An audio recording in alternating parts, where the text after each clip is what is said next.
So you mentioned the 10 out of 10 relationship. Let's get everybody caught up on what exactly you mean by that. Yeah, so a lot of people overthink what a 10 out of 10 is. It's really just, it feels perfect. People hate the word perfect, but it feels perfect. The way I think about the word perfect is, do you want to change or improve it? So the relationship's a 10 out of 10, you go, there's nothing to improve. It seems perfect in my mind. That's what a perfect 10 out of 10 is. Everyone's afraid of the word perfect. It's okay. It's okay word to use.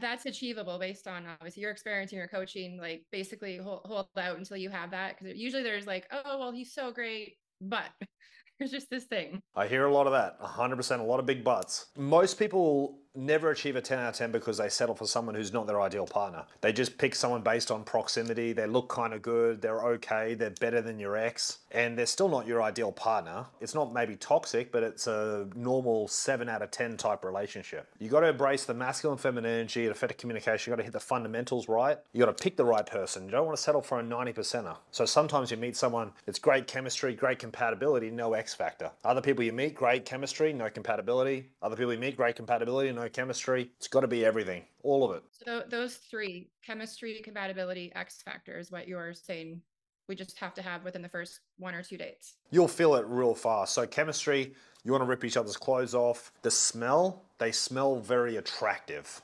Okay, that's those pheromones that you can't really smell, but there's something there. Yeah, you know what that is. And then compatibility, you can talk. The conversation's good. Other people you talk to, the conversation is brutal. But with your ideal partner, the conversation, you can just talk for hours and hours and hours. X factor, that's a bit of a funny one. X factor's like magic in the air.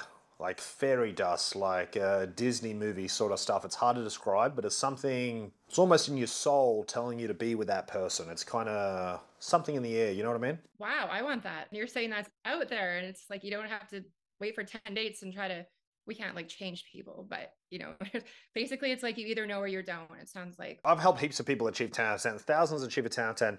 They always know within the first couple of dates. If you get to the third date and you're not sure, they're not your ideal partner. The chemistry, the compatibility, the X factor is so strong, you go, this person is so good, I've got to be with them. Okay, interesting. So you're saying let's do 3 days if they're going well, and if you're still a little bit unsure, like don't continue on. You'll 100% know in the first month. It's like going to a fantastic restaurant and you get that first spoonful of pasta, you're like, this is incredible. This is the meal I want to eat. You know. I'm a total foodie. I love that analogy. And I'm like, okay, that totally clicked in. You know or you don't. 100%. You don't eat a meal and go, maybe it was good. You just know. You're going to save people so much time and energy and heartbreak. Don't waste 6 months or a year. Some people waste years on people and you're like, and you say, is this your ideal partner? They go, no. Why are you there? Get out of it. If they're not your ideal partner, get out of there.